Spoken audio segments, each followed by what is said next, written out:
दोस्तों नमस्कार। आज मैं आप लोगों से बात करूंगा पीएचडी से संबंधित कुछ खास बातें। जब नल जल योजना पीएचडी में चला गया, इसकी खबर पूरे बिहार में मिला तो काफ़ी खुशी की लहर आया, काफ़ी उम्मीद जताया गया कि अब भूमिदाता और अनुरक्षक को अधिकार मिल जाएगा, क्योंकि पीएचडी वार्ड सदस्य को नहीं रखेगा। पीएचडी अपने इच्छा से, अपने स्वेच्छा से वह भूमिदाता को ही रखेंगे, जो अनुरक्षक में बहाल है उन्हीं को रखेंगे। इस तरह से जो है पूरे बिहार में चर्चा बन गया। तो जो भी भाई भूमिदाता है, अनुरक्षक में बहाल है, उन लोगों को मैं विशेष तौर पर कह देना चाहता हूं कि आप लोग कृपया करके पीएचडी विभाग में जाइए और बात समझने की कोशिश कीजिए, नहीं तो हाथ पर हाथ धरे रह जाइएगा, बैठे रहिएगा। कुछ अधिकार आपको मिलने वाला नहीं है, नहीं मिलेगा अधिकार अनुरक्षक को, नहीं मिलेगा भूमिदाता को अधिकार, क्योंकि पीएचडी को यह पता ही नहीं है कि अनुरक्षक की बहाल हुआ है। पीएचडी को यह पता ही नहीं है कि 80% पर्सनल जमीन में नल जल बना हुआ है। आखिर पीएचडी को बताएगा कौन?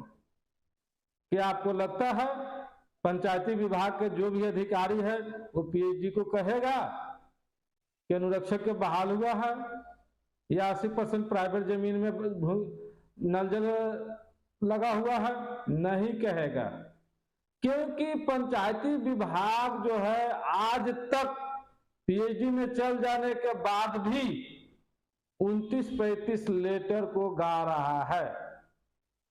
आज भी वार्ड सदस्य को अनुरक्षक मान रहा है।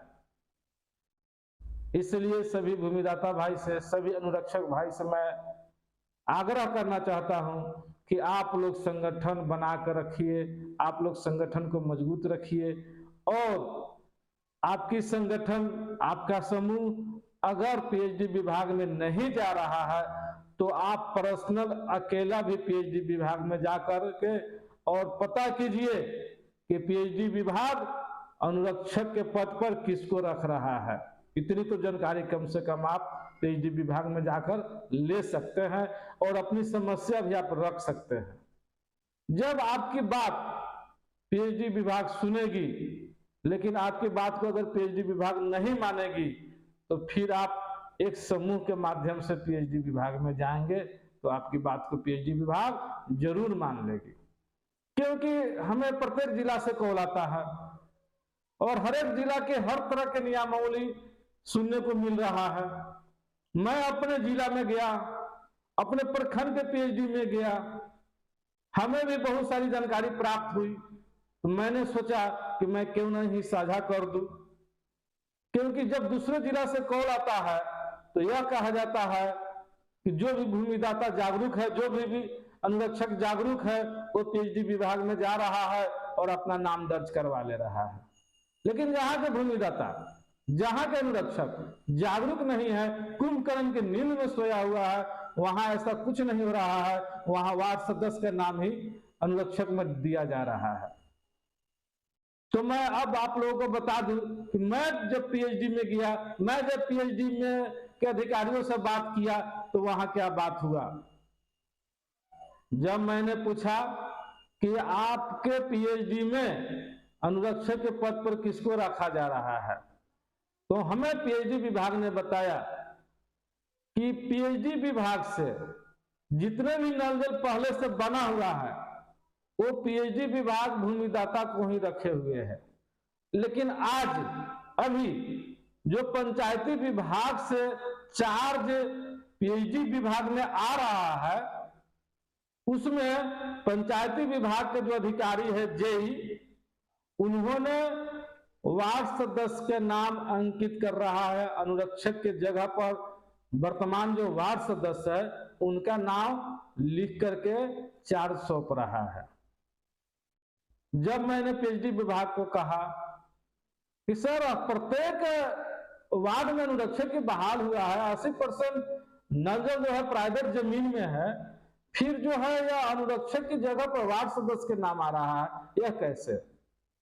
तो पीएचडी विभाग ने बताया कि पंचायती विभाग हमें चार्ज दे रहा है, वो जैसे भी चार्ज दे रहा है वो दे रहा है और हम चार्ज ले रहे हैं। तो जरा सोचिए हमारे अनुरक्षक भाई, जो लिस्ट तैयार हो रहा है चार्ज देने के लिए, उसमें लिखा जा रहा है कि नल जल में कितने एचपी का मोटर लगा हुआ है, नल जल में बिजली मीटर लगा हुआ है कि नहीं, नल जल में स्टेबलाइजर है कि नहीं, और नल जल चलाने वाला अनुरक्षक कौन है। तो नल जल चलाने वाला अनुरक्षक के जगह पर वार्ड सदस्य का नाम दे दिया जा रहा है। तो पीएचडी कैसे हटा देगा वार्ड सदस्य का नाम? इसलिए नहीं हटाएगा क्योंकि हमारे भूमिदाता पीएचडी विभाग में जा ही नहीं रहा है, पीएचडी विभाग को कुछ बता ही नहीं रहा है। हमारे भूमिदाता भाई यह कहते हैं, यह सोचते हैं कि मेरे जमीन में नल जल है, जो मेरे जमीन पर कब्जा करने आएगा, जो मेरे नल जल पर नल जल चलाने आएगा, उसको मैं चलाने नहीं दूंगा, मैं ताला बंद कर दूंगा, ये कर दूंगा, वो कर दूंगा। तो जरा सोचिए, लाठी से कब्जा किया जा सकता है क्या? मान लिया जाए कि कब्जा किया जा सकता है, तो कौन सा कब्जा सही रहेगा, लाठी या कागज कलम? आप कितने दिनों तक लाठी के बदौलत आप कब्जा करके रखेंगे? अगर आप भूमिदाता है, आप अगर कागजी में जिनका अनुरक्षक में नाम चढ़ गया है और पीएचडी विभाग जिनको अनुरक्षक मान लेगा, अगर कोई भी भूमिदाता अगर उसको नल जल नहीं चलाने देगा, नल जल अपने कब्जे में अगर कोई भूमिदाता रखता है, और पैसा पेमेंट किसको सरकार करेगा? पैसा पेमेंट पीएचडी किसको करेगा? उसको करेगा जिसका नाम दर्ज अनुरक्षक में है।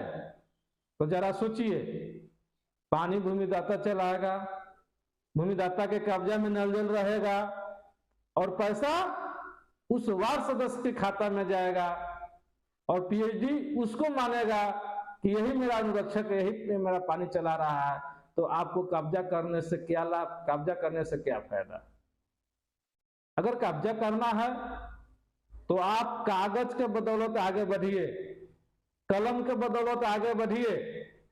कुछ ऐसे भूमिदाता है जो यह सोचते हैं कि कुछ लोग हाई कोर्ट में केस किए हुए हैं, हाई कोर्ट का जब डिसीजन आएगा तो सबके लिए आ जाएगा, लेकिन नहीं, ऐसा कुछ नहीं होगा। जो भी हाई कोर्ट में गए हैं, जो लोग हाई कोर्ट में केस किए हैं, डिसीजन सिर्फ उनके लिए ही मिलेगा, सबके लिए डिसीजन नहीं मिलेगा। अगर विश्वास नहीं है तो आप लोग अपने अपने इलाका के, अपने अपने एरिया के वकील साहब से राय लेकर के देख लीजिए, पूछ लीजिए। बहुत से ऐसा भूमिदाता हमें कहता भी है कि आप तो लड़िए रहे हैं, आपको जब लाभ मिल जाएगा तो हमको भी मिल जाएगा, लेकिन नहीं, ऐसा नहीं होने वाला है। यह सोच दिमाग से हटा दीजिए आप लोग कि जो लड़ रहा है उसको फायदा अगर मिल जाएगा तो आपको भी मिल जाएगा, ऐसा कुछ होने वाला नहीं है।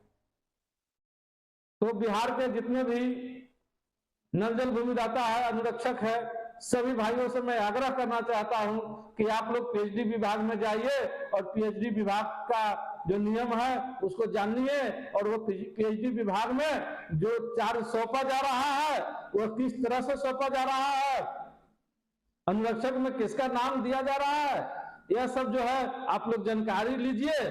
अगर पीएचडी विभाग आपके हक और अधिकार के लिए आपको अगर रख दे रहा है, आपका काम कर दे रहा है तो ठीक है, अगर नहीं कर रहा है तो एक ही रास्ता है, बस आप आगे बढ़िए हाई कोर्ट। मत इंतजार कीजिए उनका, जो हाई कोर्ट गया हुआ है उनको डिसीजन मिल जाएगा तो आपको मिल जाएगा, ऐसा इंतजार मत कीजिए। अगर आपको अपना हक और आपको अपना अधिकार लेना है तो आपको स्वयं हाई कोर्ट जाना होगा। आप अकेला जाइए या 10 आदमी के समूह बनाकर जाइए, लेकिन आपको खुद जाना होगा।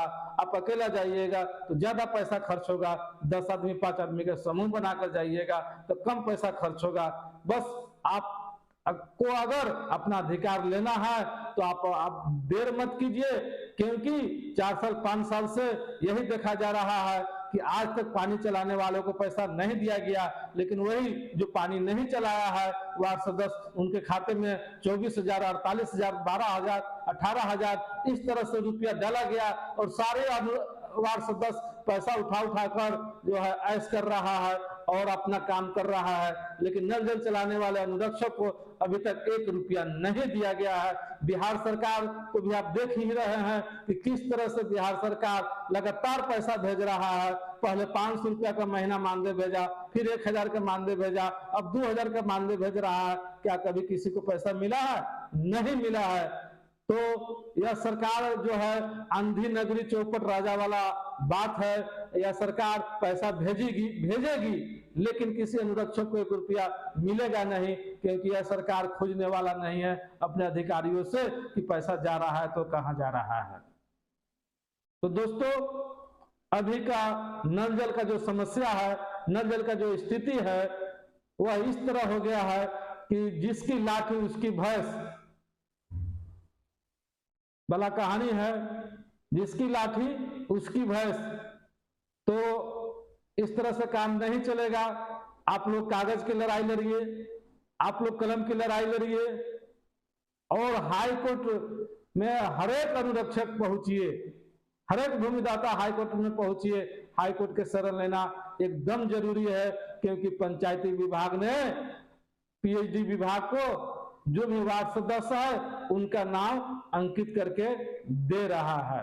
तो अब देर मत कीजिए, वीडियो लंबा होता जा रहा है। जिन भाइयों को मेरी नंबर की जरूरत है वो कमेंट बॉक्स में अपना नंबर डालेंगे, मैं उनसे डायरेक्ट बात करूंगा। नहीं तो जिन भाई को जो कुछ भी पूछना है कमेंट बॉक्स में लिखेंगे, उसका जवाब मैं जरूर दूंगा।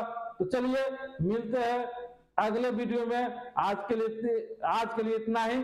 जय हिंद।